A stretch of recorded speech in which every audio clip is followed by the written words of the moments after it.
बिस्मिल्लाहिर्रहमानिर्रहीम अस्सलामु अलैकुम वरहमतुल्लाहि वबरकातुहू। आज बच्चों इंशाल्लाह आपके साथ सेकेंडरी केमिस्ट्री चैप्टर नंबर 1 का दूसरा लेक्चर रिकॉर्ड कर रहा हूँ। और बार बार ज़ाहिर है हर लेक्चर में ये बोलूंगा नहीं मैं कि पहला लेक्चर है, दूसरा लेक्चर है, तीसरा लेक्चर है। बस ये है कि चैप्टर का नाम ये आपको पता होना चाहिए और चैप्टर का नंबर। तो सेकेंडरी केमिस्ट्री सिंध बोर्ड का पहला चैप्टर हमारा चल रहा है, जिसमें हम न्यूलैंड्स क्लासिफिकेशन तक पढ़ चुके हैं। अच्छा, हमने चैप्टर 1 में बड़ी आसान आसान मजे की बातें पढ़ ली थी कि भाई तकसीम और क्लासिफिकेशन में क्या फर्क है। सिर्फ तकसीम करने को बोलते हैं डिवीजन, और खसूसियात की बुनियाद पे, प्रॉपर्टीज की बुनियाद पे तकसीम करने को बोलते हैं क्लासिफिकेशन। तो अल्लाह ताला ने कायनात में हर चीज़ को पैदा किया और इंसानों को अक्ल दी। तो इंसान ने अपनी अकल को इस्तेमाल करके चीज़ों को उनकी खसूसियात की बुनियाद पे तकसीम किया, मतलब उनको क्लासीफाई किया। ये हम पिछले क्लास में तफसीली डिस्कस कर चुके हैं। और एलिमेंट्स को भी क्लासीफाई किया गया। तो एलिमेंट को क्लासीफाई करने के लिए सबसे पहला कदम जिस शख्स ने उठाया उसका नाम था जोहान डोब्रीनर, जिसके दौर में 15 एलिमेंट डिस्कवर हो चुके थे। उसने अपने तिड़क्के के कानून के ऊपर, मतलब लॉ ऑफ ट्राइड के ऊपर एलिमेंट्स को क्लासिफाई किया, जिसमें से उसके दौर में 9 एलिमेंट के ऊपर उसका लॉ कामयाब हुआ, बाकी 6 के ऊपर कामयाब नहीं हुआ। फिर दूसरा मौका मिला न्यूलैंड को, जिसके दौर में 53 एलिमेंट, 53 एलिमेंट डिस्कवर हो चुके थे। तो उसने जो है लॉ ऑफ ऑक्टेव के मुताबिक, अट्ठे के कानून के मुताबिक अपने एलिमेंट्स को उन क्लासिफाई करना शुरू किया। तो 53 में से सिर्फ 16 के ऊपर उसका लॉ सक्सेसफुल हुआ, बाकी एलिमेंट के ऊपर उसका लॉ फेल हो गया। और उसके फेल होने की 4 वजह थी, जिसमें से एक वजह तो ये थी कि 16 के ऊपर सक्सेसफुल हुआ, बाकी के ऊपर अनसक्सेसफुल हो गया। दूसरी वजह, उसने अपने क्लासिफिकेशन में नोबल गैसेस की जगह नहीं रखी थी। तीसरी वजह, उसने अपने क्लासिफिकेशन में हैवियर एटॉमिक मासेस वाले एलिमेंट्स की जगह नहीं रखी थी। और चौथी वजह ये कि वो कहता था कि जो एलिमेंट मेरे लॉ को पूरा करेगा सिर्फ वो एलिमेंट एलिमेंट है, बाकी जो एलिमेंट मेरे लॉ को पूरा नहीं करेगा, मेरे कानून के मुताबिक क्लासिफाई नहीं होगा, वो एलिमेंट एलिमेंट नहीं है। तो यहाँ ये 4 बातें बोल के बेचारा फंस गया, जिसमें से चौथा रीजन सबसे फजूल और फूल रीजन था। तो उसके बाद मौका मिला एक नए साइंटिस्ट को। अच्छा जी, उस साइंटिस्ट का नाम है लेदरमेयर। अब पूरे लेक्चर में मेरी आवाज को तुम गौर से सुनना, और ये जो रेड कलर का पॉइंटर तुम्हारा सामने आ रहा है ना, ये जो घुमा रहा हूँ जिसको मैं, इसको देखना। लेदरमेयर ने एलिमेंट्स को क्लासिफाई किया, उसके दौर में 56 एलिमेंट्स डिस्कवर हो चुके थे। तो तुम देख रहे हो कितनी तेजी से डिस्कवरी चल रही है। डोब्रीनर के वक्त में सिर्फ 15 एलिमेंट्स, 15 एलिमेंट डिस्कवर हुए। उसके बाद न्यूलैंड के दौर में 53 एलिमेंट डिस्कवर हो गए। न्यूलैंड से लेदरमेयर के दौर में 3 एलिमेंट और डिस्कवर हो गए। कुल मिला के 56 एलिमेंट अब डिस्कवर हो चुके हैं लेदरमेयर के दौर में। अच्छा, लेदरमेयर ने इन एलिमेंट्स को क्लासिफाई करने के लिए ना एक कर्व बनाया। कर्व का मतलब एक ग्राफ बनाया, ठीक है। डोब्रीनर और न्यूलैंड से ये अलग इसलिए है क्योंकि डोब्रीनर और न्यूलैंड ने एलिमेंट्स को क्लासिफाई करने के लिए एक कानून बनाया, एक लॉ बनाया। लेकिन इसने ना एलिमेंट्स को क्लासिफाई करने के लिए एक कर्व, एक ग्राफ बनाया। अच्छा, उस ग्राफ के बाद अगर ये अपने ग्राफ को कंक्लूड करता ना, तो इसकी भी एक स्टेटमेंट बन जाती, इसका भी एक लॉ बन जाता, इसके कर्व के जरिए एक लॉ बनता। लेकिन इससे परेशानी, इससे मसला क्या हुआ, गौर से सुनना मेरी बात। इसने ग्राफ बनाया और बहुत अच्छा ग्राफ बनाया, जिसको तुमको मैं समझाऊंगा भी। और इसके ग्राफ से कंक्लूजन लेने वाला ना डिमिट्री मेंडलीव था, बड़ा चालाक आदमी था। उसने क्या किया, लेदरमेयर के कर्व को पढ़ा सही से, और पढ़ने के बाद इसने, मेंडलीव ने कर्व से कुछ चीजों को कंक्लूड किया, कंक्लूजन निकाला। वो कंक्लूजन निकाल निकाल के मिला मिला के अपना एक लॉ लोगों के सामने पेश कर दिया। तो लोग कहते हैं ना कि मेंडलीव की क्लासिफिकेशन बहुत अच्छी है। बिल्कुल अच्छी बात है, मेंडलीव की क्लासिफिकेशन बहुत जबरदस्त है। मेंडलीव वो पहला आदमी था जिसने पीरियोडिक टेबल का इजाद करवाया था। लेकिन सारा काम इसने अपने लॉ के मुताबिक किया था, और वो लॉ किसकी मदद से लिया था, लेदरमेयर के कर्व की वजह से, कर्व की मदद से। अच्छा, अब लेदरमेयर का कर्व क्या था, इसको क्यों समझना जरूरी है, क्योंकि पेपर में आता है इसलिए नहीं। पेपर में तो ना आज तक ये आया ना आएगा। इसी वजह ये है कि जब मैं एक्चुअल ग्राफ इसका दिखाऊंगा ना तुमको, अभी तो समझाने के लिए एक रफ ग्राफ बनाऊंगा, लेकिन जब इसका एक्चुअल ग्राफ दिखाऊंगा तुम देखना बड़ा खतरनाक सा है। कहते हैं कि एक एक्सपर्ट इंसान भी ना, यानी जो टीचर है, वो भी 1 घंटे में उस ग्राफ को सही से बनाएगा अगर एक्यूरेट बनाना चाहे। तो अगर स्टूडेंट्स को बनाने दिया जाए तो पूरा पेपर ही शायद इसी में निकल जाएगा, इसलिए पेपर में नहीं आता है। दूसरी वजह ये ना आने की कि इसने अपने कर्व को बना के बस छोड़ दिया। इस कर्व से कंक्लूजन लेने वाला, उससे नया कानून बनाने वाला, और उस कानून के मुताबिक मजीद काम आगे करने वाला मेंडलीव था। इसलिए पेपर में मेंडलीव को पूछा जाता है। लेकिन ये बुरी बात है डायरेक्ट मेंडलीव को समझा दिया जाए। अगर तुम वाकई मेंडलीव के लॉ को समझना चाहते हो ना, तो तुम्हें मेयर का कर्व समझना पड़ेगा। और इसका कर्व समझते हैं, कर्व मतलब ग्राफ, ठीक है। अब क्या कर्व था, अब देखते हैं। मास का मतलब जानते हो ना, हाँ सर, किसी भी बॉडी में जितनी भी अमाउंट, जितनी भी मिकदार भरी हुई है, उसका कुल, उसका टोटल सम मास कहलाता है, जो मशीन पे चढ़ के पता चलता है। इन और वॉल्यूम का मतलब हजम होता है। लेकिन ये क्लास 9 से हम पढ़ते आ रहे हैं कि जिसका जितना वॉल्यूम होगा वो उतनी ही जगह घेरेगा। तो हम अपनी आसानी के लिए कहते हैं वॉल्यूम का मतलब जगह घेरना। ठीक है सर। अब जिस इंसानों की दुनिया में बात करते हैं, जिस इंसान का मास कम होगा वो जगह भी कम घेरेगा। हाँ सर, उसका वॉल्यूम भी कम होगा। जिसका मास ज्यादा होगा वो बल्कि आदमी होगा, उसका वो जगह भी ज्यादा घेरेगा, मोटा आदमी होगा। मतलब मास और वॉल्यूम में डायरेक्ट रिलेशनशिप है। मास ज्यादा तो वॉल्यूम भी ज्यादा, मास कम तो वॉल्यूम भी कम। एटम के मास को एटॉमिक मास बोलते हैं, एटम के वॉल्यूम को एटॉमिक वॉल्यूम बोलते हैं। जिस तरह इंसानों में, जानवरों में, दरख्तों में ये हिसाब किताब है ना, कि जिसका मास ज्यादा होगा उसका वॉल्यूम भी ज्यादा होगा, जिसका मास कम होगा उसका वॉल्यूम भी कम होगा। एटम्स में भी ऐसा है। जिस एटम का एटॉमिक मास ज्यादा उस एटम का एटॉमिक वॉल्यूम भी ज्यादा, जिस एटम का एटॉमिक मास कम उस एटम का एटॉमिक वॉल्यूम भी कम। लेकिन एटॉमिक मास के बढ़ने से एटॉमिक वॉल्यूम जो है ना पीरियोडिकली बढ़ता है। क्या दोबारा बोले सर, दोबारा सुन लो। एटॉमिक मास के बढ़ने से एटॉमिक वॉल्यूम पीरियोडिकली बढ़ता है। पीरियोडिसिटी का मतलब बताया था पिछली क्लास में, याद है? किसी भी चीज का एक वक्फे के बाद रिपीट हो जाना, दोहराए जाना, ये पीरियोडिसिटी कहलाता है। ठीक है सर। अब मैंने जो जुमला बोला ना कि एटॉमिक मास के बढ़ाने से, यानी एटम के मास को तुम बढ़ाते जाओगे बढ़ाते जाओगे बढ़ाते जाओगे। एटम के मास के बढ़ाने का मतलब ये नहीं कि लिथियम का मास अगर 7 है तो तुम 8 कर दोगे, ऐसा नहीं है। तुम मुख्तलिफ एटम लेते जाओ लेते जाओ लेते जाओ। पहले सबसे छोटा एटम लो जिसका मास सबसे कम हो, फिर बड़ा एटम, उससे बड़ा एटम, उससे बड़ा एटम। तुम देखना जिस तरह तुम बड़े बड़े एटम्स पे जाते रहोगे उन तमाम एटम्स का वॉल्यूम भी बढ़ता रहेगा लेकिन पीरियोडिकली बढ़ेगा। समझ नहीं आई सर आपकी बात? मतलब हाइड्रोजन का मास, एटॉमिक मास राउंड ऑफ करके बताऊंगा 1 है, तो उसका वॉल्यूम कुछ होगा। हीलियम के मास की तरफ जाऊंगा, उसका मास 2 है, उसका वॉल्यूम भी बढ़ जाएगा, यानी कि वॉल्यूम भी बढ़ जाएगा। अब लिथियम के मास की तरफ जाऊंगा तो लिथियम का मास 7 है, हीलियम का मास 4 था सॉरी, लिथियम का मास 7 है, तो उसका वॉल्यूम भी बढ़ जाएगा। फिर मैं जाऊंगा बेरिलियम की तरफ, बेरिलियम का मास 9 है, तो उसका वॉल्यूम भी और बढ़ जाएगा। लेकिन ये मास के बढ़ने से ना वॉल्यूम पीरियोडिकली बढ़ेगा। तो मुख्तलिफ एटम्स को ग्राफ पे प्लॉट करते जाओ करते जाओ करते जाओ, मतलब उनका ग्राफ बनाते जाओ। तो तमाम एटम्स तुम बड़े बड़े लेते जा रहे हो, सबका मास तो तुम मुस्तकिल बढ़ाए जा रहे हो। मास बढ़ाने का मतलब ये मत समझना भाई बिल्कुल भी कि मैं एटम के मास को बढ़ा रहा हूँ। मास बढ़ाने का मतलब तुम उन तमाम एटम्स को इंक्रीजिंग ऑर्डर पर रखते जा रहे हो। पहले कम एटॉमिक मास वाले को रखा, बाद में ज्यादा एटॉमिक मास वाले को रखा, रखते गए रखते गए रखते गए, ग्राफ बढ़ता जा रहा है। लेकिन एटॉमिक मास के बढ़ने से ना एटॉमिक वॉल्यूम पीरियोडिकली बढ़ रहा है। सर आपकी बात समझ नहीं आ रही। मैं समझा भी नहीं रहा था, मैं तो खाली बोल रहा था। तुमने जब मेरा जुमला सुना ना तो तुमको अगर याद हो गया ना तो तुमको आप समझ में आ जाएगी मेरी बात। आओ ग्राफ देखते हैं। ग्राफ में ये नीचे देखना बच्चे, मेरे रेड पॉइंटर को देखो, नीचे एक लाइन बनाऊंगा। एक हॉरिजॉन्टल एक्सिस होता है जिसको हम बोलते हैं एक्स एक्सिस, एक वर्टिकल एक्सिस होता है जिसको हम बोलते हैं वाई एक्सिस। और तुम जानते हो एक्स एक्सिस पे क्या रखा आता है, वाई एक्सिस पे क्या रखा आता है, कौन सी क्वांटिटी डिपेंडेंट होती है कहाँ रखाती है, और कौन सी क्वांटिटी इंडिपेंडेंट होती है कहाँ रखाती है। ठीक है। तो जो डिपेंडेंट क्वांटिटी है वो वाई एक्सिस पे आ जाएगी, और जो इंडिपेंडेंट आजाद क्वांटिटी है वो एक्स एक्सिस पे आ जाएगी। ठीक है। तो आओ ग्राफ बनाते हैं। अब देखो उसने क्या किया, मुख्तलिफ आइटम्स को उसने एक्स एक्सिस पे प्लॉट किया, उनके मासेस को। ये देखो मैंने क्या लिखा है, एटॉमिक मास एक्स एक्सिस पे आ गया और एटॉमिक वॉल्यूम वाई एक्सिस पे आ गया। तो तमाम मुख्तलिफ एटम्स को वो लेता गया, हाइड्रोजन के मास से उसने स्टार्ट किया और बढ़ता गया बढ़ता गया बढ़ता गया। उसने देखा एटॉमिक मास तो मुस्तकिल बढ़ रहा है लेकिन एटॉमिक वॉल्यूम पहले बढ़ रहा है फिर कम हो रहा है, फिर बढ़ रहा है फिर कम हो रहा है, फिर बढ़ रहा है फिर कम हो रहा है, फिर बढ़ रहा है फिर कम हो रहा है, फिर बढ़ रहा है फिर कम हो रहा है। अजीब सी बात लगी ना। मतलब ये है कि मिसाल है इसकी ये, एक बच्चा नवंबर में पैदा हुआ, दिसंबर में उसकी हाइट 2 फुट बढ़ी, जनवरी में 2 फुट कम हो गई, फरवरी में 2 फुट बढ़ी, मार्च में 2 फुट कम हो गई। इस तरह 2 फुट बढ़ रही है 2 फुट कम हो रही है, हर महीने 2 फुट बढ़ रही है 2 फुट कम हो रही है, 2 फुट बढ़ रही है 2 फुट कम हो रही है। तो एक साल के बाद बेचारे की हाइट क्या रहेगी सर? वो तो उतना ही रहेगा, ऐसे तो बच्चा कभी बढ़ेगा ही नहीं। उसकी हाइट तो कोई बढ़नी नहीं, दाढ़ी मूछें आ जाएंगी, बुढ़ा भी हो जाएगा, इतना सही रहेगा। ये तो आप अजीब सी बात कर रहे हैं कि एटॉमिक मास के बढ़ाने से, देखो एटॉमिक मास मुस्तकिल बढ़ता जा रहा है बढ़ता जा रहा है बढ़ता जा रहा है बढ़ता जा रहा है, एटम के मास बढ़ते जा रहे हैं, मतलब बड़े बड़े एटम पे मैं जाता जा रहा हूँ। हाइड्रोजन से लेके बड़े बड़े एटम पे चला गया मैं। और मैं देख रहा हूँ कि एटम को बढ़ाने से, मतलब बड़े बड़े एटम को लेने से एटॉमिक मास तो मैं बढ़ा ही रहा हूँ, लेकिन एटॉमिक वॉल्यूम पहले बढ़ रहा है फिर कम हो रहा है, फिर बढ़ रहा है फिर कम हो रहा है, फिर बढ़ रहा है कम हो रहा है। लेकिन ये वैसा बढ़ रहा है कम नहीं हो रहा है, मतलब ये ऐसा नहीं है कि जितना बढ़ रहा है उतना ही कम हो रहा है। अगर ऐसा होता ना तो फिर तो ये कांस्टेंट रहता। जैसे बच्चा नवंबर से दिसंबर में 2 फुट बढ़ा, दिसंबर से जनवरी 2 फुट कम हो गया, तो वो बच्चा जितना बढ़ रहा उतना कम हो रहा है, तो एक साल के बाद उसकी हाइट वही कांस्टेंट रही, ना बढ़ी ना घटी। यहाँ एटॉमिक वॉल्यूम पीरियोडिकली बढ़ रहा है। ऐसा नहीं है कि जितना एटॉमिक वॉल्यूम बढ़ रहा है उतना ही कम हो रहा है, ऐसा बिल्कुल नहीं है। एटॉमिक वॉल्यूम पीरियोडिकली बढ़ रहा है। मतलब अब मेरे इस रेड पॉइंटर को तुम गौर से देखना, मेरी आवाज सुनना।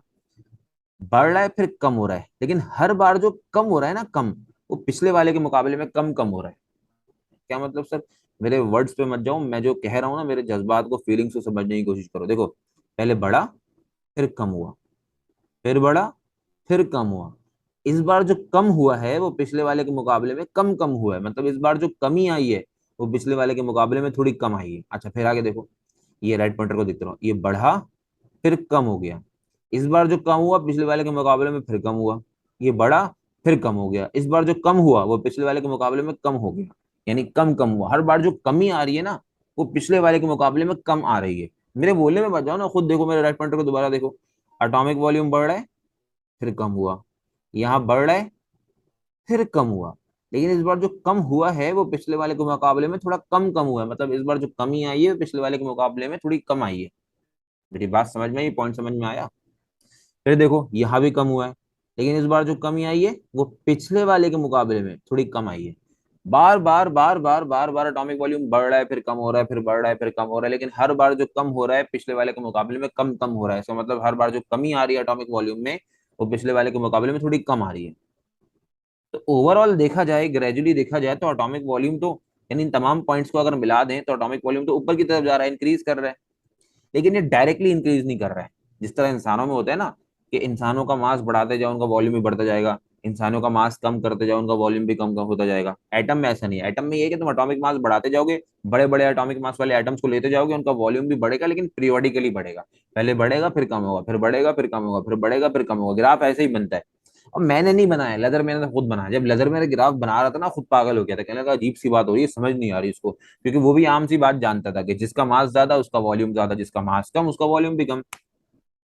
अब एटम के केस में ऐसा नहीं हो रहा था। वो कह रहा था यार, मैं बड़े बड़े एटम के एटॉमिक मास को ले रहा हूँ, कभी वॉल्यूम बढ़ रहा है, कभी कम हो रहा है, कभी बढ़ रहा है, कभी कम हो रहा है, कभी बढ़ रहा है, कभी कम हो रहा है। उसकी इस कभी बढ़ने कभी कम होने वाली बात को तुमको मैंने रफ ग्राफ में समझा दिया, अभी एक्चुअल ग्राफ भी तुमको दिखाऊंगा। फिर उसने नोट किया, खुद से नहीं बनाया ना, वो तो अल्लाह ने जिस तरह एटम्स को पैदा कर दिया है वैसे ही एटम अपना बिहेवियर शो कर रहे हैं। अब इंसानों के ऊपर अल्लाह ने छोड़ दिया, एटम कह रहा है मैं तो ऐसे ही हूँ, मुझे अल्लाह ने ऐसे ही बनाया भाई। अब मैं तो ग्राफ ऐसे ही बनाऊंगा, मैं क्या कर सकता हूँ? अब तुम समझो कि अल्लाह क्या समझाना चाह रहे हैं इससे बात को। तो इससे, इस कायनात को बनाने वाले ने, अल्लाह ताला ने जो बात समझानी चाहा है ना, वो ये है कि एटम के मास और एटम के वॉल्यूम की दुनिया थोड़ी इंसानों और जानवरों और पौधों की दुनिया से अलग है। इंसानों में मास को बढ़ाते जाओ वॉल्यूम बढ़ता जाएगा, मास कम करते जाओ वॉल्यूम कम होता जाएगा। ऐसा ही है, पतले दुबले लोगों का वॉल्यूम भी कम होता है, जो हैवी बहुत मोटे लोग होते हैं उनका वॉल्यूम भी ज्यादा होता है, जगह भी ज्यादा घेरते हैं। अल्लाह ने कहा एटम की दुनिया में ऐसा नहीं है, क्योंकि इंसान है, जानवर है, दरख्त है, ये सब मैटर है, और एटम मैटर का स्मॉलेस्ट पार्टिकल है। तुम एटम के मास को बढ़ाते जाओगे, एटॉमिक वॉल्यूम पीरियोडिकली बढ़ेगा, मतलब हर, पहले बढ़ेगा फिर कम होगा, फिर बढ़ेगा फिर कम होगा, लेकिन हर बार जो कम होगा वो पिछले वाले के मुकाबले में थोड़ा कम कम होगा। तो एटॉमिक वॉल्यूम एटॉमिक मास के बढ़ाने से इंक्रीज करेगा, लेकिन पीरियोडिकली करेगा। पीरियोडिकली का मतलब क्या? हर बार कमी आएगी, लेकिन पिछले वाले के मुकाबले में थोड़ी कम कमी आएगी। बात समझ आई मेरी? लग रही मेरी बात तुमको क्लियर हो? अब तुम देखो, ये जो नीचे की जितनी भी पीक्स हैं, इन तमाम नीचे की पीक्स पे, चोटियों पे, जो एटम का साइज है, यानी एटम का जो वॉल्यूम है ना, जगह घेरने को हम वॉल्यूम बोलते हैं, तो मैं एटम का साइज बोलूं या एटम का वॉल्यूम बोलूं, वो सेम है ना? तो इसका मतलब इस पीक पे जितने भी एलिमेंट्स हैं सबकी प्रॉपर्टीज सिमिलर होंगी। सर आपकी बात समझ नहीं आई? भाई देखो ना, एक क्लास में तुम जाते हो, ठीक है, तो वहां अब मिसाल के तौर पर तुम क्लास 4 में चले गए, तो क्लास 4 में तमाम बच्चों का साइज तकरीबन सेम होगा। साइज से मुराद उनके कद और उनके मोटापे की बात नहीं कर रहा, मतलब उनके बनावट और दिखने में लग रहे होंगे हाँ वाकई 4 के बच्चे हैं। अब 4 के 2-3 बच्चों को उठा के क्लास 10 में बिठा दूं मैं, तो देखने से पता चल जाएगा, भले वो 4 में 2-3 बच्चे चलो ऐसे थे जिनकी हाइट थोड़ी लंबी थी, उनको उठा के मैंने क्लास 10 में बिठा दिया, क्लास 9 में बिठा दिया, फिर भी देखने से वाजे पता चल जाएगा क्लास 9 के 10 के बच्चे हैं, बच्चे नहीं है। साइज से ना, साइज से बड़ा फर्क पता चलता है कि एज का, उसकी प्रॉपर्टी का पता चल जाता है। अब मेरे साइज को देख के, मुझे देख के, मेरे हाल हुलिये को देख के कोई भी ये नहीं कहेगा कि मैं कोई 10-15 साल का बच्चा हूँ, लड़का हूँ। मेरी उम्र को, मेरे हुलिये को देख के सब मेरी उम्र का अंदाजा लगा सकते हैं। इसी तरह मैं क्लास सेकेंडरी में पढ़ाने जाऊं, वहां बच्चे बैठे हुए हैं। अब मुझे कहा गया कि सेकेंडरी क्लास में जाना है, वो रूम नंबर 10 में बैठे हुए हैं, मैं रूम नंबर 9 में गलती से चला गया। अब रूम नंबर 9 में क्लास 10 के बच्चे बैठे हुए थे, मैं देख के पहचान जाऊंगा सेकेंडरी के बच्चे नहीं है, 10 ये किसी छोटी क्लास के बच्चे हैं। साइज से ना, साइज से तुम्हारी प्रॉपर्टीज का, तुम्हारी खुसूसियात का अंदाजा लगाया जा सकता है। हाँ सर ऐसे ही होता है, कभी कभी होता है ना। एक बार हुआ था कि एक क्लास में दूसरी क्लास का बच्चा आके बैठ गया, फर्स्ट ईयर क्लास चल रही थी, देख के पता चल गया ये इस क्लास का नहीं है। उसके उसके हाव भाव से, उसके उसके साइज से, उसके वॉल्यूम से, असल में उसके चेहरे से पता चल जाता है। तो उस किसी भी चीज के वॉल्यूम से, उसके साइज से तुम उसकी प्रॉपर्टीज का अंदाजा लगा सकते हो। हाँ सर, ऐसा पॉसिबल है, अंदाजा लगा सकते हो, एग्जैक्ट नहीं बता सकते, लेकिन काफी हद तक अंदाजा सही हो सकता है। तो नीचे की चोटी जो है, नीचे की पीक, बार बार बोल रहा हूँ, मेरा जब ये रेड पॉइंटर हिले ना, इसको देखना तो मैं लेक्चर समझ में आएगा इंशाल्लाह। ये नीचे की जो पीक है ना, इस पे तमाम एटम्स एक साइज के, मुझे नहीं, नजर मेरे को दिखे, पहली बार देखे तो उसने बोला क्योंकि यार नीचे की पीक पे तमाम एटम्स का साइज, तमाम एटम का वॉल्यूम बिल्कुल सेम है, तो इसका मतलब इनकी प्रॉपर्टीज भी सिमिलर होंगी। अब चाहे वो फिजिकल प्रॉपर्टीज हो चाहे केमिकल प्रॉपर्टीज हो। फिजिकल केमिकल प्रॉपर्टीज क्या होती है तुमको आगे चल के तफसील से वादे करूंगा इंशाल्लाह, चैप्टर 2 से करना शुरू कर दूंगा। अभी खाली जुमले पे ध्यान दो। तो एटॉमिक वॉल्यूम का ताल्लुक किससे है? फिजिकल प्रॉपर्टी, एटम की प्रॉपर्टीज से, एलिमेंट की प्रॉपर्टीज से। ये जिनका एटॉमिक वॉल्यूम सेम है उनकी प्रॉपर्टीज भी सिमिलर होंगी। इस बात को थोड़ा और वादा करके बताता हूँ। ये देखो, ये एटम, इसका वॉल्यूम, इसका साइज कुछ और। अब मैं ऊपर की तरफ गया तो एटॉमिक मास तो देखो मुस्तकिल बढ़ रहा है, एटॉमिक वॉल्यूम भी बढ़ रहा है, बढ़ रहा है, बढ़ रहा है, फिर कम होना शुरू हो गया, कम होते होते यहाँ तक ब्लैक तक आ गया। सपोज कर लेते हैं, सपोज ये जो ब्लैक वाला है ना, ये वो एटम है जिसका एटॉमिक मास 7 दिया हुआ है। अच्छा, इससे ऊपर वाले एटम का एटॉमिक मास 9 दिया हुआ है, 11 दिया हुआ है, 12, 14, 16 और आखिर में 23। तो देखो मुस्तकिल एटॉमिक मासेस बढ़ते जा रहे हैं। मैंने तमाम एटम्स वो लिए जिनका एटॉमिक मास बढ़ता जा रहा है, इंक्रीज होता जा रहा है, इंक्रीज होता जा रहा है, इंक्रीज होता जा रहा है, इंक्रीज होता जा रहा है, और उनके बढ़ने से एटॉमिक वॉल्यूम भी एक हद तक बढ़ रहा है, फिर कम हो रहा है। ठीक है, लेकिन ये इन दो को देखो, ये जो ब्लैक से बने हुए हैं, एक वो जिसका एटॉमिक मास 7 है, दूसरा वो जिसका एटॉमिक मास 23 है। इनका साइज सेम है, हाँ सर, इनका साइज, इनका वॉल्यूम सेम है, तो इसका मतलब इनकी प्रॉपर्टीज भी सिमिलर है। लगर मैंने तो जो कर्व बनाया ना, कर्व, उस कर्व से जाहिर है इसने कंक्लूजन निकाला। ऐसा नहीं कि इसने कर्व बनाया किसी को समझ में नहीं आया, वो दुनिया को कंक्लूजन नहीं बता सका। अब वल्लाह आलम क्यों नहीं बता सका, वो मर गया या क्या हुआ। बहरहाल इसके कर्व का फायदा मेंडलीव ने उठाया, और मेंडलीव ने क्या बात समझाई, वो कहने लगा कि देखो भाई, जिन एटम्स का वॉल्यूम सेम है ना, हम प्रिडिक्ट कर सकते हैं, अंदाजा लगा सकते हैं कि प्रॉपर्टीज भी सिमिलर होंगी। तो जिस एटम का एटॉमिक मास 7 और जिस एटम का एटॉमिक मास 23 है, देखो इनका साइज, इनका वॉल्यूम बिल्कुल सेम है। एटॉमिक मास तो मुख्तलिफ है क्योंकि एटॉमिक मास बढ़ रहा है, लेकिन एटॉमिक वॉल्यूम सिमिलर है। अल्लाह ने ये एटम्स की प्रॉपर्टी बताई है, मतलब एटम के अंदर ये तब्दीली, ये दुनिया अलग है उनकी, ये उनके वॉल्यूम, ये जो वॉल्यूम बढ़ रहा है, कम हो रहा है, बढ़ रहा है, कम हो रहा है, कोई पागलपंती नहीं है। इससे तुम प्रॉपर्टीज का अंदाजा लगा सकते हो कि सेम वॉल्यूम वाले एटम्स, इनकी प्रॉपर्टीज भी सिमिलर होंगी। और जब बाद में चेक किया गया ना एटॉमिक मास 7 और एटॉमिक मास 23 वाले को, इनकी प्रॉपर्टीज सिमिलर निकली। बाद में इनका नाम रखा गया, जिसका एटॉमिक मास 7 है उसका नाम लिथियम रखा गया, जिसका एटॉमिक मास 23 उसका नाम सोडियम रखा गया। और बाद में क्या है तो हम जानते ही हैं, रखा है। तो लिथियम की प्रॉपर्टीज सोडियम से सिमिलर है। कैसे पता लगाया है मेंडलीव ने? इनके साइज को देख के। इसने बोला यार साइज सेम है, वॉल्यूम सेम है, इसका मतलब इनकी प्रॉपर्टीज भी सिमिलर होंगी। और हर बार ऐसे ही किया, हर पीक पे, हर पीक पे जिन एटम्स का वॉल्यूम, जिनका साइज सेम आता गया, उसने बोला इनकी प्रॉपर्टीज भी सिमिलर होंगी। और जब चेक करी गई तो वहां की प्रॉपर्टीज सिमिलर निकल रही थी, सेम नहीं बोलोगे, सिमिलर निकल रही थी।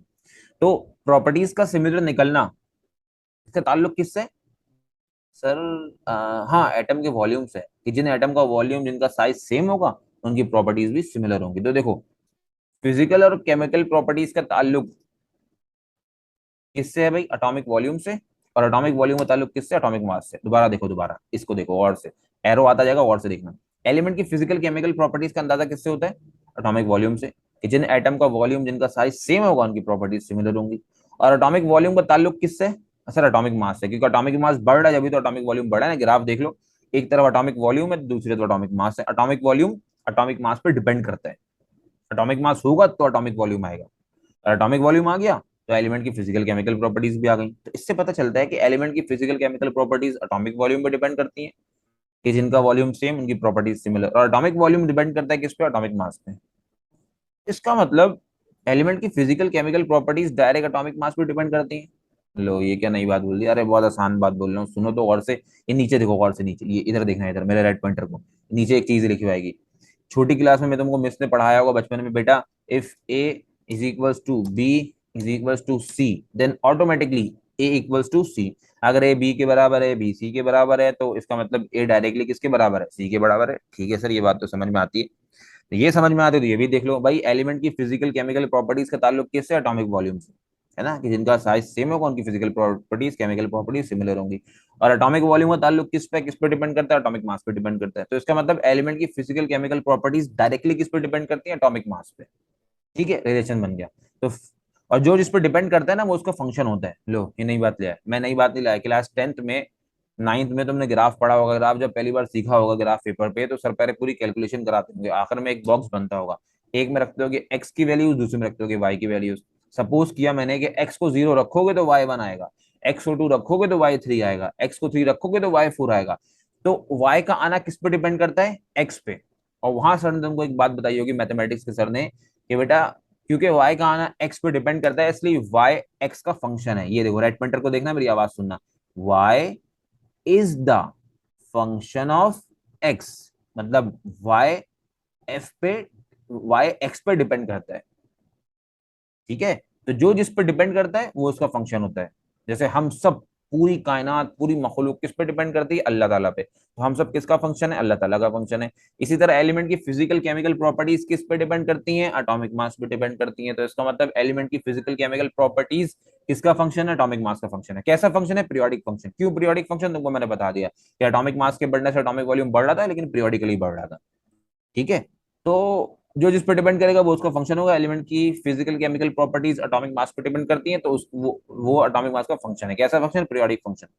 ये पूरी कंक्लूजन मेंडलीव ने दुनिया को समझाई मेयर के कर्व से, और एक नई स्टेटमेंट दे दी। वो स्टेटमेंट क्या थी, जरा और से सुनना। Physical and chemical properties of elements are the periodic function of their atomic masses. कि एलिमेंट की physical chemical properties atomic mass पे पीरियोडिकली डिपेंड करती हैं, है ना। कि एटॉमिक मास का ताल्लुक और कैसे, वो बता दिया। एटॉमिक मास का ताल्लुक एटॉमिक वॉल्यूम से, और जिन एटम्स का वॉल्यूम सेम होगा उनकी प्रॉपर्टीज भी सिमिलर होंगी। तो ये इसने एक लॉ बनाया कि physical and chemical properties of elements are the periodic function of their atomic masses. ठीक है, और ये भारत लदरमेयर का एक्चुअल कर्व था, जो तुमको बनाना कभी आसान नहीं है। इसमें देखो, लिथियम और सोडियम, अगर तुम स्केल से इस ग्राफ की ना तुम स्क्रीनशॉट ले लेना, और घर पे बैठे बैठे जो है वो जो आर्ट होती है ना, ड्राइंग ड्राइंग, उसमें एक सॉफ्टवेयर होता है कंप्यूटर में, उससे ना स्केल के जरिए इसका प्रिंट निकाल लेना। वो मसला थोड़ी है प्रिंट निकालना, स्केल से मिलाना। लिथियम को जब तुम मिलाओगे ना डायरेक्टली सोडियम से जाके इसकी एग्जैक्ट लाइन मिलेगी, एक ही पीक पे तुमको दिखेंगे। इससे एक बात समझ में आती है कि लिथियम की प्रॉपर्टी सोडियम से सिमिलर है, लेकिन दोनों का साइज सेम है, एक ही पीक पे आ रहा है। इसी तरह पूरा आप ग्राफ को, जाहिर है एग्जैक्ट नहीं समझा सकता मैंने तुमको रफ में समझा दिया। एग्जैक्ट समझने के लिए तो तुमको पूरी फिर इनऑर्गेनिक केमिस्ट्री में मास्टर्स करना पड़ेगा। मास्टर में जो लोग जाते हैं ना वो इस ग्राफ को बनाते भी हैं, सीखते भी हैं, जो उसमें पीएचडी वगैरह करते हैं। बहरहाल तुमने रफली लेदरमेयर के कर्व को समझ लिया, और लेदरमेयर के कर्व से जो मेंडलीव ने नतीजा निकाला, लॉ बनाया, वो भी तुमने समझ लिया। ठीक है, मुझे उम्मीद है तुमको बात समझ में आई होगी बच्चों, इंशाल्लाह। तो याद रखना कि जिस एटम का वॉल्यूम, जिसका साइज सेम होगा, उसकी प्रॉपर्टीज भी सिमिलर होंगी। तो एलिमेंट की फिजिकल केमिकल प्रॉपर्टीज डिपेंड करती हैं उसके एटॉमिक वॉल्यूम पे, साइज पे। साइज को देख के प्रॉपर्टीज बता सकते हो। और उसका साइज डिपेंड करता है किस पे, उसके एटॉमिक मास पे। तो ऑटोमेटिकली फिजिकल केमिकल प्रॉपर्टीज किस पे डिपेंड करती हैं, एटॉमिक मास पे। और जो जिस पे डिपेंड करता है वो उसका फंक्शन होता है। और कैसा फंक्शन है, ये पीरियोडिक फंक्शन है। और फिर मेंडलीव ने अपना एक लॉ बनाया जिसका नाम था मेंडलीव पीरियोडिक लॉ। वो ये बन गया, physical and chemical properties of the elements are the periodic function of their atomic masses. पहले बच्चों बात समझ में आई। यही स्टेटमेंट तुम क्लास 9 से पढ़ते आ रहे हो, तो अल्लाह के फजल से आज इंशाल्लाह उम्मीद है समझ में आ गई होगी कहाँ से आई ये स्टेटमेंट। अब इस स्टेटमेंट के मुताबिक मेंडलीव ने ना एलिमेंट्स को तरतीब देना शुरू की। उसके दिमाग में ऐसी कोई बात नहीं थी कि मेरा पीरियोडिक टेबल बन जाएगा, ये बन जाएगा, वो बन जाएगा। लेकिन इस पीरियोडिक पीरियोडिक जो बार बार बोल रहा हूँ ना, ये पीरियोडिक का लफ्ज पहली बार इसने सही मानों में इस्तेमाल किया था एलिमेंट्स के ऊपर, मेंडलीव ने। कि एलिमेंट्स की फिजिकल केमिकल प्रॉपर्टीज एटॉमिक मास का पीरियोडिक फंक्शन होती हैं, कि एटॉमिक वॉल्यूम बढ़ रहा है लेकिन पीरियोडिकली बढ़ रहा है। तो उसने फिर अरेंज करना शुरू किया। कैसे अरेंज किया भाई, तरतीब से, कि जिस एटम का एटॉमिक मास सबसे कम उसको सबसे पहले लिख दो, फिर इंक्रीजिंग ऑर्डर में चलते जाओ, फिर जिसका ज्यादा उसको बाद में, फिर जिसका सबसे ज्यादा उसको आखिर में लिख दो। यहाँ तरतीब चलती गई। अच्छा, शुरू में एक बात बताई थी, डोब्रीनर, न्यूलैंड, लेदरमेयर, मेंडलीव सब फेल किसकी वजह से हुए, मेंडलीव ने इतना अच्छा लॉ बनाया, इतनी अच्छी क्लासिफिकेशन दी। एलिमेंट को जब अरेंज किया ना अपने लॉ के मुताबिक इंक्रीजिंग एटॉमिक मासेस के ऑर्डर में, तो पूरा एक टेबल बन गया जिसका नाम इसने मेंडलीव पीरियोडिक टेबल रखा। Mendeleev periodic table. और मेंडलीव के दौर में 63 एलिमेंट डिस्कवर हो चुके थे। ठीक है, मेंडलीव पीरियोडिक टेबल, इसने अपने पीरियोडिक टेबल का नाम रखा। अब नाम रखने के बाद, इतनी अच्छी क्लासिफिकेशन होने के बावजूद इसमें कुछ नुकसान मोजले ने देखे। सबसे चालाक आदमी था, और इसके पीरियोडिक टेबल को फेल करके एक नया लॉ दिया। और पता है क्या लॉ दिया? कुछ नहीं, कोई चेंजिंग तब्दीली नहीं करी, ज्यादा मेहनत नहीं करी। वो ना, देखो क्या हमारे एक सर कहते थे कि मेहनत करो, लेकिन गधे की तरह नहीं। गधा भी दिन रात मेहनत करता है, लेकिन क्या दिन रात मेहनत करने के बाद रात में वो गधे से घोड़ा बन जाता है? घोड़े की तरह मेहनत करो, अक्ल लगा के तरीके से। मोजले ने क्या किया, डोब्रिनर, न्यूलैंड, लेदरमेयर, मेंडलीव सबकी क्लासिफिकेशन को और से तरतीब से पढ़ा, और देखा सब में कॉमन चीज क्या आ रही है। उसने देखा यार, सारे साइंटिस्ट एलिमेंट को ना उसकी एटॉमिक मास वाली प्रॉपर्टी की बुनियाद पे क्लासिफाई करते हैं। बोला यही गड़बड़ है, मैं एक काम करता हूँ, एटॉमिक मास को छोड़ता हूँ, एटॉमिक नंबर को एलिमेंट की, एटम की बुनियादी प्रॉपर्टी बनाता हूँ क्लासिफाई करने के लिए, और वो उसमें कामयाब हो गया। और आज तक उसका पीरियोडिक टेबल चल रहा है। शुरू में ना मोजले के पीरियोडिक टेबल का नाम, पीरियोडिक लॉ का नाम मोजले पीरियोडिक लॉ था, मोजले पीरियोडिक टेबल था। लेकिन उसने उसका, क्योंकि सबसे बेस्ट पीरियोडिक टेबल है, क्योंकि उसने एटॉमिक नंबर की बुनियाद पे काम किया, तो आज तक वो पीरियोडिक टेबल चल रहा है आज तक। अब जाहिर है कुछ ना कुछ एडवांटेजेस थे मेंडलीव के पीरियोडिक टेबल के, बाद में डिसएडवांटेजेस निकले। तो वो एडवांटेजेस क्या थे, आइए सबसे पहले पढ़ते हैं। सबसे पहले advantage, systematic study of elements. Element की जो है ना मिकदार याद रखना। दो ब्रीनर के दौर में 15 एलिमेंट डिस्कवर हो चुके थे, न्यूलैंड के दौर में 53 एलिमेंट, लेदरमेयर के दौर में 56 एलिमेंट, और मेंडलीव के दौर में 63 एलिमेंट डिस्कवर हो चुके थे। ठीक है जी। पहला फायदा क्या था मेंडलीव के पीरियोडिक टेबल का, जो उसने एलिमेंट को अरेंज करते करते एक टेबल बना लिया। Systematic study of elements. ठीक है, ये सब बातें नोट्स में लिखी होती हैं, खाली समझो इनको।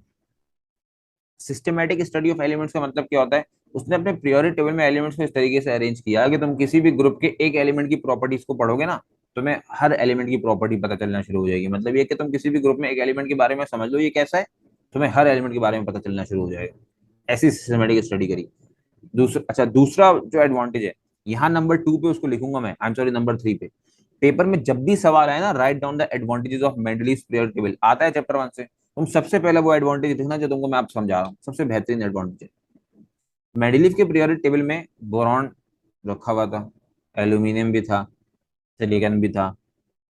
तो उसने क्या किया, इन 3 एलिमेंट के नीचे ना कुछ वैकेंट स्पेसेस छोड़ी, खाली जगह छोड़ी, और उन खाली जगहों पे डिस्कवर होने वाले एलिमेंट की प्रिडिक्शन करी।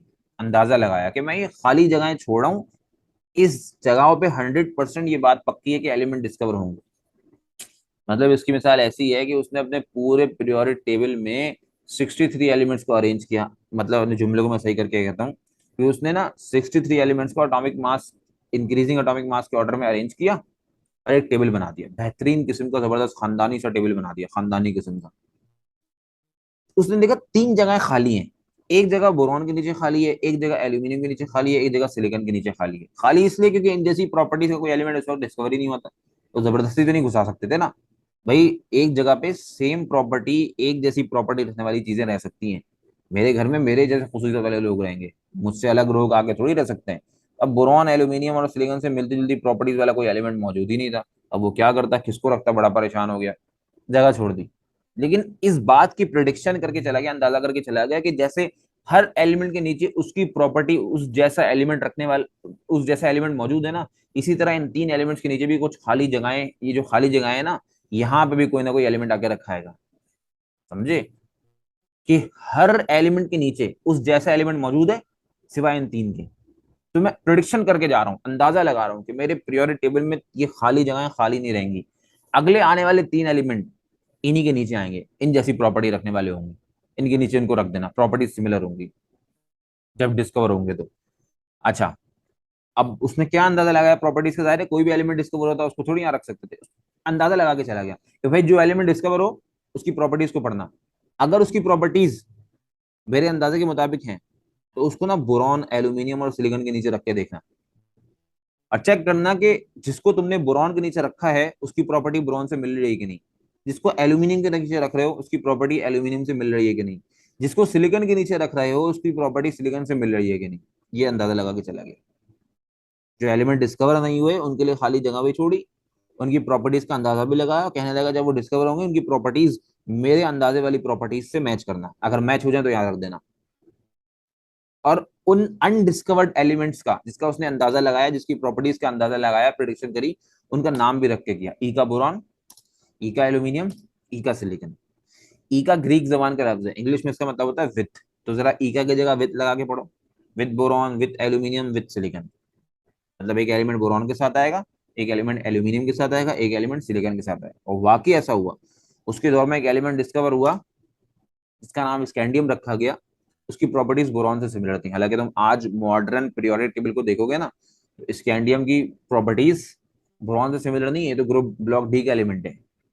बोरॉन से प्रॉपर्टीज सिमिलर तो है, लेकिन ब्लॉक डी में रखा गया है। ये बाद में हुआ, लेकिन उस वक्त जब डिस्कवर हो, उसकी प्रॉपर्टीज बोरॉन से मिलती जुलती थी। जिसने अंदाजा लगाया ना जो प्रॉपर्टीज का, पहले डिस्कवर हुआ एक एलिमेंट, यानी स्कैंडियम। स्कैंडियम बाद में नाम रखा गया। इसकी प्रॉपर्टीज का अंदाजा लगाया, प्रोडिक्शन जो मेंडलीव ने की थी ना, उससे मैच किया स्कैंडियम की प्रॉपर्टीज को, मेंडलीव के प्रिडिक्शन से चेक किया। तो स्कैंडियम की प्रॉपर्टीज जिस प्रिडिक्शन में आके बैठ रही थी, वो बोरॉन के नीचे जगह थी। बात दोबारा सुनो दोबारा। ये स्कैंडियम डिस्कवर हुआ, इसकी प्रॉपर्टीज को पढ़ा। इसकी प्रॉपर्टीज और वो थी जो मेंडलीव ने अंदाजा लगाया था, और बोरॉन के नीचे आके सेट हुआ। मतलब बोरॉन ने, सॉरी, मेंडलीव ने बोरॉन के नीचे जिस एलिमेंट की प्रॉपर्टीज का अंदाजा लगा के रख दिया था ना, स्कैंडियम की प्रॉपर्टीज उससे मिल रही थी, इसलिए इसको जो है बोरॉन के नीचे रख दिया। एक एलिमेंट जर्मेनी गैलियम, आज भी एल्यूमिनियम के नीचे है। मॉडर्न पीरियोडिक टेबल में मोजले ने भी अपने एल्यूमिनियम को गैलियम के नीचे रखा है। सॉरी, गैलियम को एल्यूमिनियम के नीचे रखा है। तो गैलियम डिस्कवर हुआ, उसकी प्रॉपर्टीज को पढ़ा गया। उसकी प्रॉपर्टी सेम वही थी काफी हद तक, जिस प्रॉपर्टी का अंदाजा उसने ई का एल्यूमिनियम का लगाया था। हाँ, मेंडलीव ने ई का एल्यूमिनियम की जो प्रॉपर्टीज का प्रोडिक्शन करी, वही प्रॉपर्टीज गैलियम की निकली। तो गैलियम के नीचे रख दिया, तो एल्यूमिनियम के नीचे रख दिया। और तीसरा एलिमेंट डिस्कवर हुआ, जर्मेनियम। जब जर्मेनियम डिस्कवर हुआ, तो उसकी प्रॉपर्टीज को पढ़ा गया। जर्मेनियम की सेम वही प्रॉपर्टीज थी जो ई का सिलिकन की प्रॉपर्टीज थी। मतलब ई का सिलिकन की प्रॉपर्टीज का अंदाजा, प्रिडिक्शन कौन लगा के गया? मेंडलीव। और बाद में जब जर्मेनियम डिस्कवर हुआ, उसकी प्रॉपर्टीज ई का सिलिकन से मिलती जुलती थी। तो जर्मेनियम को सिलिकन के नीचे रख दिया। तीन एलिमेंट्स का अंदाजा लगाया, उनकी प्रॉपर्टीज का अंदाजा लगाया, उनके लिए खाली जगहें छोड़ी, और उनका नाम भी रख दिया। और बाद में जब ये एलिमेंट डिस्कवर हुए, तो प्रॉपर्टीज सिमिलर हुई, रखते गए रखते गए। और आज भी स्कैंडियम के अलावा गैलियम एल्यूमिनियम के नीचे आता है, जर्मेनियम सिलिकन के नीचे आता है, लेकिन स्कैंडियम की कुछ प्रॉपर्टीज बोरॉन से मिलती जुलती हैं। तो ये जो है ना, नंबर 3 मैंने लिखा है, प्रिडिक्शन ऑफ अनडिस्कवर्ड एलिमेंट्स। लेकिन तुम ना पेपर में सबसे पहला यही लिखना, ठीक है, एडवांटेज में। अच्छा, एक और एडवांटेज क्या था? Correction of atomic masses of some elements. उसने ना कुछ एलिमेंट्स के एटॉमिक मासेस को करेक्ट किया। एक फॉर्मूला दिया जो तुमको याद करने की जरूरत नहीं है ना, इससे कोई न्यूमेरिकल आता है, सिर्फ समझाने के लिए बता रहा हूँ। Atomic mass of element is equal to equivalent mass multiply by valency. यानी तुम एलिमेंट के एटम के इक्विवेलेंट मास को उसकी वैलेंसी से मल्टीप्लाई करोगे ना, एटॉमिक मास आ जाएगा। इस फॉर्मूले के मुताबिक उसने हर एलिमेंट के एटॉमिक मास को चेक किया, क्योंकि फॉर्मूला बिल्कुल प्रूफ था। आगे जाके पढ़ोगे तुमको समझ में आएगी बात कैसे सही प्रूफ था। जिन एलिमेंट्स का एटॉमिक मास इस फॉर्मूले के मुताबिक नहीं था, उसको फॉर्मूले के मुताबिक करेक्ट करके लिख दिया। और कुछ एलिमेंट्स का एटॉमिक मास पता ही नहीं था लोगों को, तो अनडिस जो जो एलिमेंट्स के एटॉमिक मास को डिटरमाइन भी किया इसने, मालूम भी किया इस फॉर्मूले के जरिए। तो चौथा एडवांटेज ये भी हो सकता है जो मैंने नोट्स में लिखा हुआ है, determination of atomic masses of some element. उसी फॉर्मूले के जरिए कुछ एलिमेंट के एटॉमिक मास को करेक्ट किया, और कुछ एलिमेंट के एटॉमिक मास को मालूम किया जो मालूम नहीं थे। बात समझ में आई बच्चों, प्यारे बच्चों मेरे? तो ठीक है, उम्मीद है यहाँ तक तो बात समझ में आई होगी। लेकिन बहरहाल तुमको मैंने बताया कि हर साइंटिस्ट के फेल होने की वजह एलिमेंट को एटॉमिक मास की बुनियाद पे क्लासिफाई करना था। मेंडली ने भी ये किया, एलिमेंट को एटॉमिक मास की बुनियाद पे क्लासिफाई किया और फेल हो गया। और इसके इस फेल होने का, यानी इसके पीरियोडिक टेबल में डिसएडवांटेजेस को और इसके लॉ में नुकसानात को निकालने वाला हेनरी मोजले था, चालाक आदमी।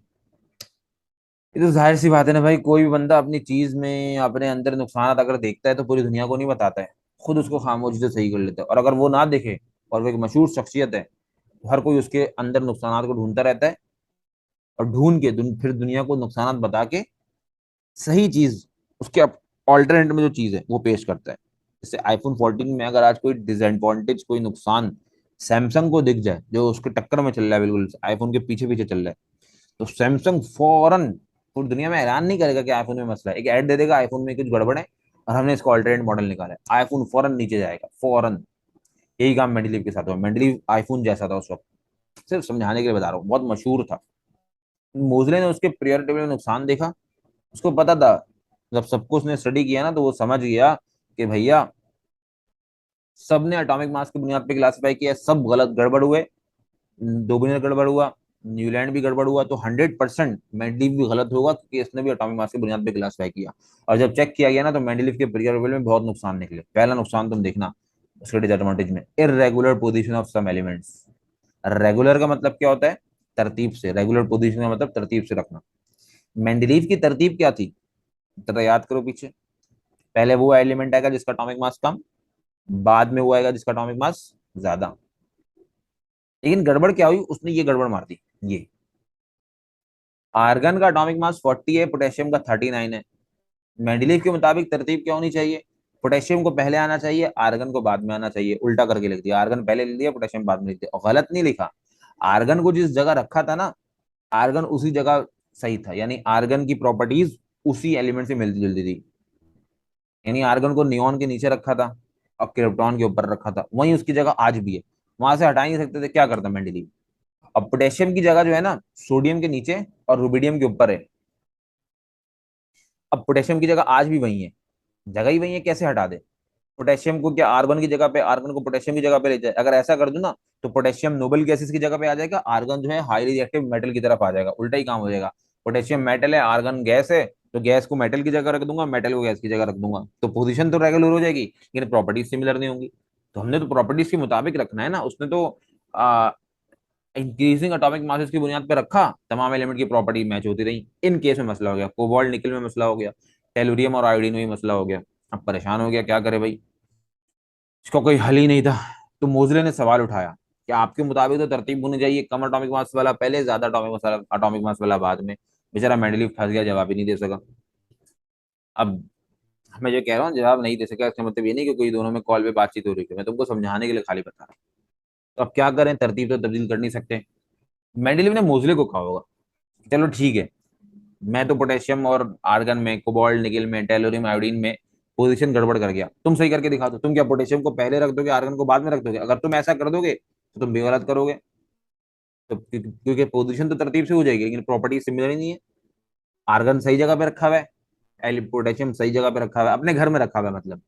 मोजले ने बोला मैं आप जैसा कोई काम ही नहीं करूंगा, मैं पागल आदमी नहीं हूँ, बहुत तरीके का चालाक आदमी हूँ। मैं पता है क्या करूंगा, मैं आर्गन को आर्गन की जगह पे रहने दूंगा और पोटेशियम को पोटेशियम की जगह पे रहने दूंगा, लेकिन आर्गन का एटॉमिक नंबर, मैं एलिमेंट को उसके एटॉमिक नंबर की बुनियाद पे क्लासिफाई करूंगा, एटॉमिक मास की बुनियाद पे नहीं।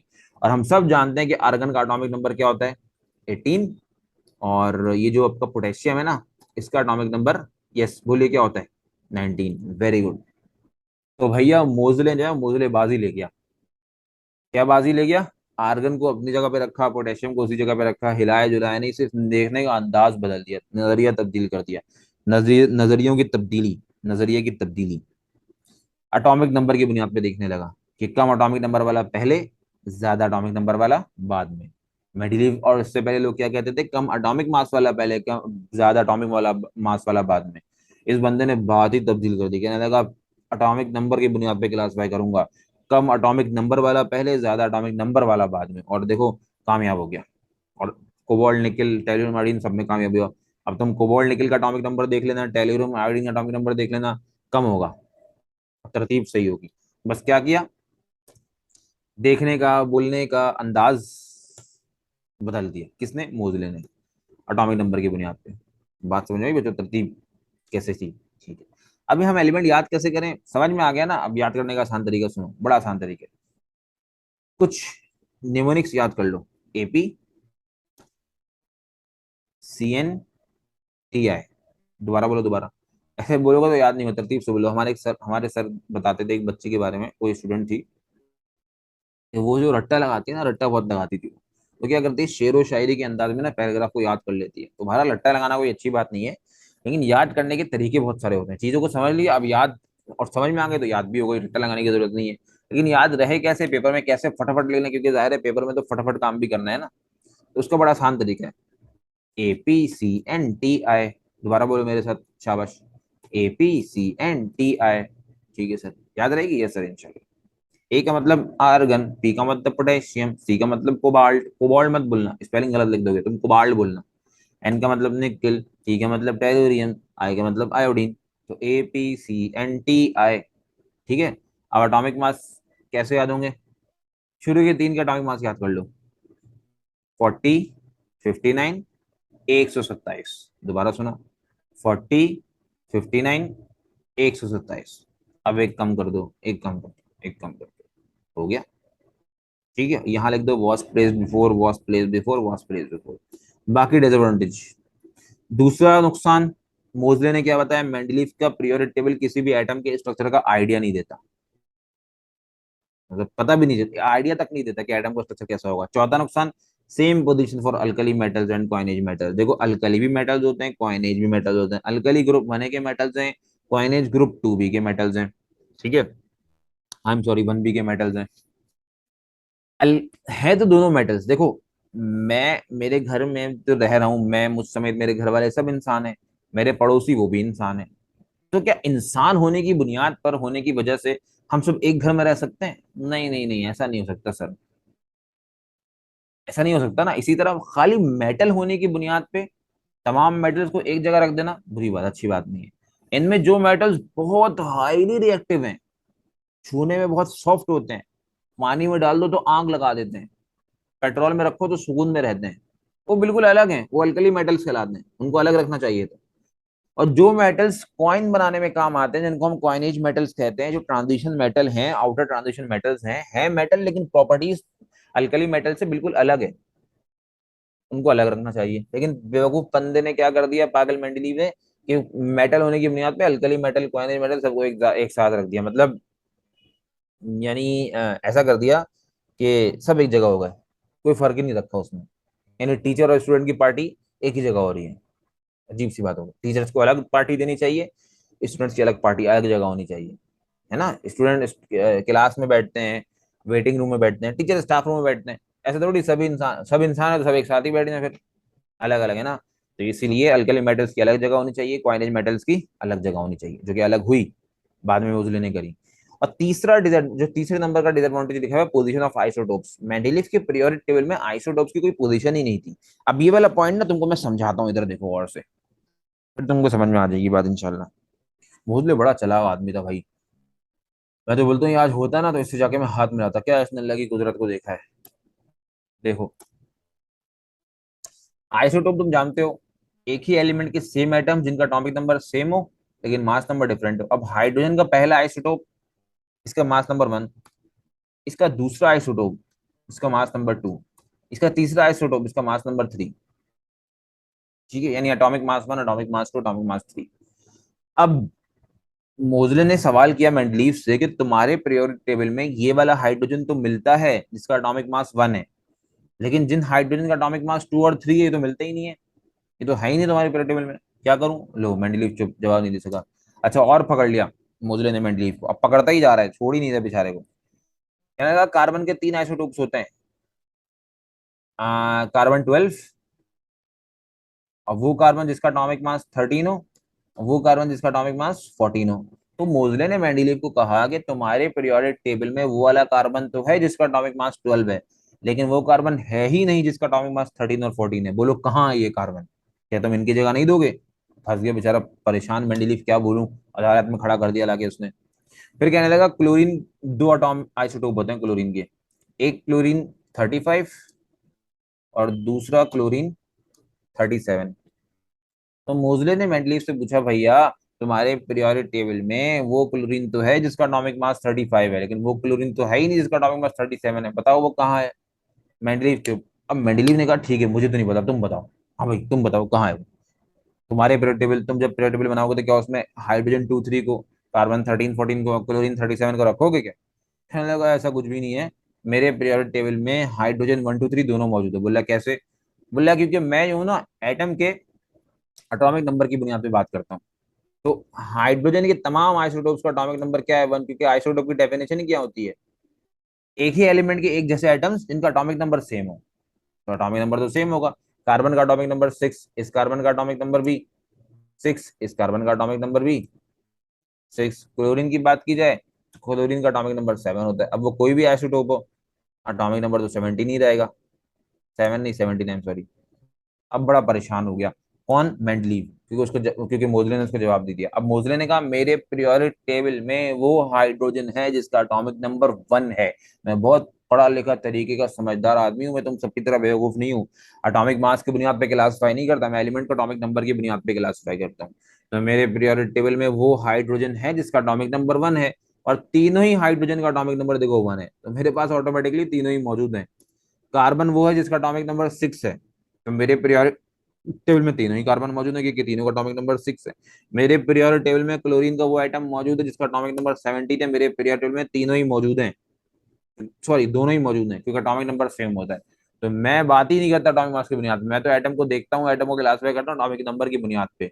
और यहाँ भी मोजले जो है बाजी ले गया, क्यों? सिर्फ और सिर्फ एटॉमिक नंबर की बुनियाद पे। तो प्यारे बच्चों मेरी बात समझ में आई तरीके से? तो उसके बाद से फिर मोजले ने एक नया लॉ दिया जिसका नाम था मोजलेस पीरियोडिक लॉ। आज वो मॉडर्न पीरियोडिक लॉ के नाम से जाना जाता है, सबसे बेस्ट पीरियोडिक लॉ है।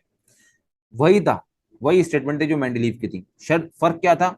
मेंडलीव कहता था एलिमेंट की फिजिकल केमिकल प्रॉपर्टीज का ताल्लुक किससे? एटॉमिक मास से। और मोजले कहता था एलिमेंट की फिजिकल केमिकल प्रॉपर्टीज का ताल्लुक एटॉमिक नंबर से है।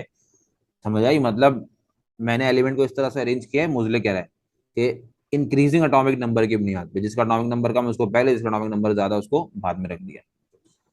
तो एलिमेंट को मैंने क्लासिफाई किया किसकी बुनियाद पे? एटॉमिक नंबर की बुनियाद पे, तरतीब से। और देख लो एटॉमिक नंबर की बुनियाद पे रखने से कितना फायदा हुआ। पहला disadvantage, irregular position of some element, उसने एटॉमिक नंबर की बुनियाद पे नजरिया बदल दिया, खाली पोजीशन वही रखी। आइसोटोप का जवाब कैसे दिया? एटॉमिक नंबर की बुनियाद पे, ये सारे ही मौजूद है मेरे पास। तो जब कभी मूजले या मेंडलीव की लॉ लिखना है ना, तो मेंडलीव की लॉ में आखिर में लिखोगे एटॉमिक मास, और मोजले के लॉ में आखिर में क्या लिखोगे? Atomic number. तो बच्चों उम्मीद है मुझे तुमको यहाँ तक प्यारी सारी बातें तरतीब से समझ में आई होंगी। तो मैं जब मॉडर्न पीरियोडिक लॉ तफसील से सब कुछ समझ में आ गया ना, तो नेक्स्ट क्लास में इंशाल्लाह तुमको बताऊंगा पीरियोडिक टेबल क्या होता है, कैसे होता है, उसको कैसे याद करना है, बड़े आसान तरीके से तरतीब से इंशाल्लाह उसको हम याद कर लेंगे, कोई मसला भी नहीं होगा तुम्हें। ठीक है? तो नेक्स्ट लेक्चर को देखना, और उसमें तुमको पीरियोडिक टेबल याद करने के तरीके बताऊंगा जितना तुम्हारे कोर्स में जरूरी हो, याद हो जाएगा इंशाल्लाह पहली क्लास में। जज़ाकल्लाह। अस्सलाम वालेकुम रहमतुल्लाहि व बरकातहू।